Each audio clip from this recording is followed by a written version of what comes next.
योगी जी, आप कहते हैं विरासत और विकास, विपक्ष कहता है कि आप लोग इतना इतिहास में जाएंगे तो विकास कैसे करेंगे। लेकिन यही इतिहास की बातें करते करते अबू आजमी कह देते हैं कि औरंगजेब को गलत समझा गया, और आप एक चेतावनी दे देते हैं कि यूपी में इलाज हो जाता है ऐसे लोगों का। देखिए, अगर कोई औरंगजेब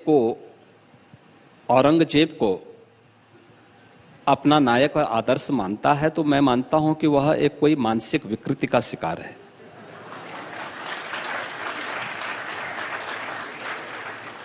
देखिए, एक शुद्ध बुद्धि वाला व्यक्ति औरंगजेब को किस मायने में आप एक नायक के रूप में प्रस्तुत करना चाहते हैं? कोई हेलो नमस्कार दोस्तों, कैसे हैं आप लोग। उम्मीद करता हूं आप सभी लोग अच्छे होंगे। आज की डिबेट बहुत ही इंटरेस्टिंग होने वाली है। महाकुंभ और संभल को लेकर योगी आदित्यनाथ जी से किया सवाल। महाकुंभ और संभल को लेकर योगी आदित्यनाथ जी ने क्या बोला, आगे देखने के लिए बने रहे हमारे साथ एंड तक। डिबेट बहुत ही ज्यादा इंटरेस्टिंग और धमाकेदार होने वाली है। अपने पुत्र का नाम औरंगजेब नहीं रखता, क्योंकि औरंगजेब ने अपने पिता शाहजहां को ही कैद कर दिया था, एक एक बूंद जल के लिए तरसाया था। शाहजहां ने अपनी जीवनी में लिखी है कि ऐसा कमबख्त पुत्र किसी को पैदा न हो, जिसने मुझे जीते जी तो मारा ही, कम से कम तुमसे अच्छा तो वह हिंदू है जो अपने बूढ़े मां बाप की सेवा तो करता है और मरने के बाद श्राद्ध कर्म के माध्यम से उन्हें जल तर्पण, श्राद्ध आदि के माध्यम से तर्पण भी देता है। यह बात शाहजहां स्वयं लिखता है, तो कोई सभ्य व्यक्ति भी नहीं ये नाम लिखता, ये नाम रखता। और दूसरा, भारत की दृष्टि से, भारत की आस्था की दृष्टि से देखेंगे तो काशी में काशी विश्वनाथ का जो मंदिर ज्ञानवापी के नाम पे था, उस ज्ञानवापी के भगवान विश्वनाथ के धाम को इसी औरंगजेब ने तोड़वाया था। मथुरा में श्री कृष्ण जन्मभूमि के मंदिर को इसी ने तोड़वाया था। हजारों मंदिरों को तोड़वाया था। भारत की आस्था के साथ ये व्यक्ति खिलवाड़ किया था। हिंदुओं पे जजिया कर लगाया था।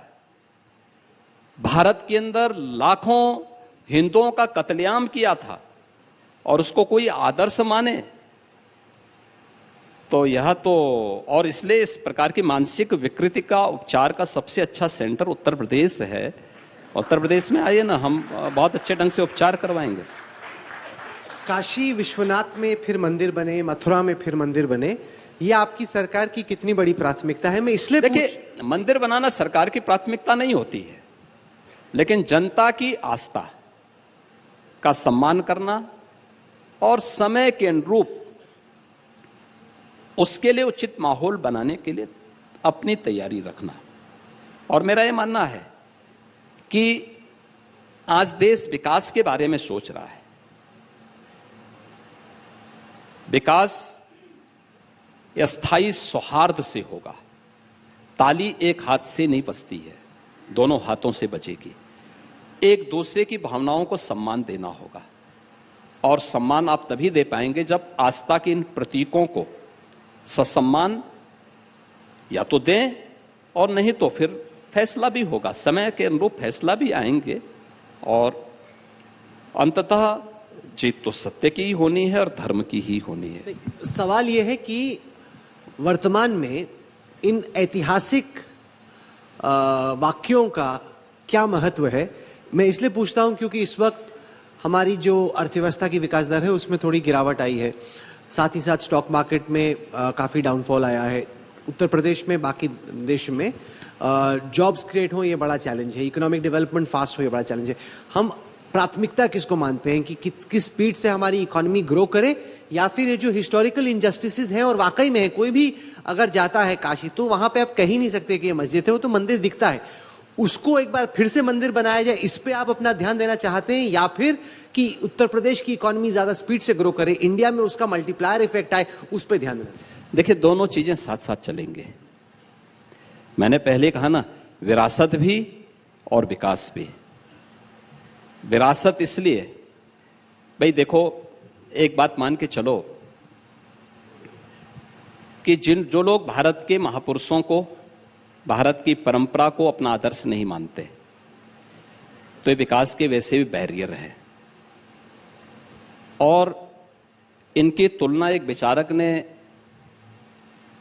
उन चूहों से की है जो खाद्यान्न भी खाता है और साथ साथ जिस घर का खाद्यान्न खाता है उसी में होल करके उसकी नींव को भी कमजोर करता है। तो ये तो अर्थव्यवस्था के सबसे बड़े बैरियर हैं। आप इनके दिमाग को खराब करेंगे तो दंगा करवाएंगे। तो हम विकास से जो कुछ बनाएंगे उस दंगा की आग में एक झटके में उसमें स्वाहा कर देंगे। इसलिए अच्छा है कि इससे पहले इनका उपचार करके ठीक कर दें, तो समय आने के बाद जो विकास बनाएंगे वो स्थायी इमारत उसके माध्यम से बन पाएगी। और उसी स्थायी इमारत को बनाने के लिए इन मुद्दों को, विरासत के इन मुद्दों को आगे बढ़ाना भी उतना ही आवश्यक है जितना आर्थिक विकास। और आर्थिक विकास का मॉडल क्या हो सकता है, मुझे बताइए ना। महाकुंभ ने तो उसका सबसे बड़ा संदेश दिया कि 7,500 करोड़ लगाइए और 3.5 लाख की इकोनॉमिक ग्रोथ को लीजिए उसके माध्यम से। ये महाकुंभ से बड़ा क्या हो सकता है। आप आर्थिक विकास के इस मॉडल की बात कर रहे हैं, लेकिन एक संभल का भी मॉडल है कि अगर आप कह रहे हैं कि हम तो सत्य जानने का प्रयास कर रहे हैं, जो हमारा है वो हम लेंगे, ये आपने कहा था, लेकिन वहां हिंसा भी हो गई और पुलिस की जांच में यह भी निकला कि एक सुनियोजित साजिश भी हुई है, कुछ गोलियां भी निकली हैं। तो आर्थिक विकास का एक मॉडल और एक संभल मॉडल, तो उससे कहीं वो विकास की यात्रा एक रुक तो नहीं जाएगी। और दूसरा, क्या हम केवल मथुरा और काशी तक सीमित रहेंगे या फिर मथुरा, काशी, संभल, कल्कि अवतार का मंदिर है और भी आगे ये यात्रा जाएगी? देखिए, संभल एक सच्चाई है। संभल में पौराणिक दृश्य आप देखें, भारत के अंदर जो पुराणों की रचना हुई है, ये 5000 वर्ष पहले से लेकर के 3500 वर्ष पहले, आज से 3500 वर्ष से लेकर के और 5000 वर्ष के 1500 वर्षों के कालखंड में हुआ है। श्रीमद् भागवत महापुराण 5000 वर्ष पहले वेदव्यास जी ने रचा था और उसके बाद जो शैली उन्होंने दी उसी पे अन्य पुराणों की रचना होती है। पुराणों की रचना और पुराणों में भी संभल का जिक्र है। हाँ, मुझे बताइए, 3500 साल पहले इस्लाम का अस्तित्व था क्या?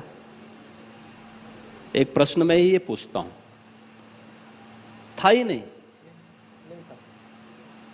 इस्लाम के मूल्यों और आदर्शों के प्रति मेरे मन में सम्मान का भाव है, लेकिन 3500 वर्ष पहले थे ही नहीं भाई। लेकिन हमारा पुराण तो इस बात को कहता है, श्री हरि विष्णु का जो 10वां अवतार होगा वह संभल में होगा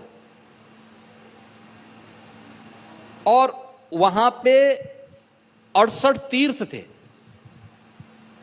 19 कुएं थे।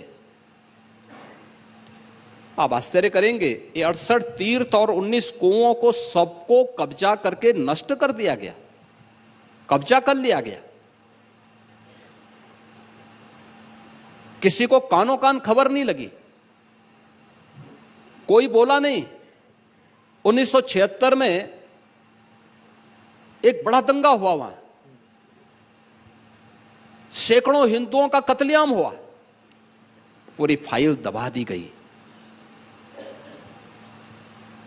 1996 में इसी समाजवादी पार्टी की सरकार थी, इन्होंने उनके मुकदमे वापस ले लिए।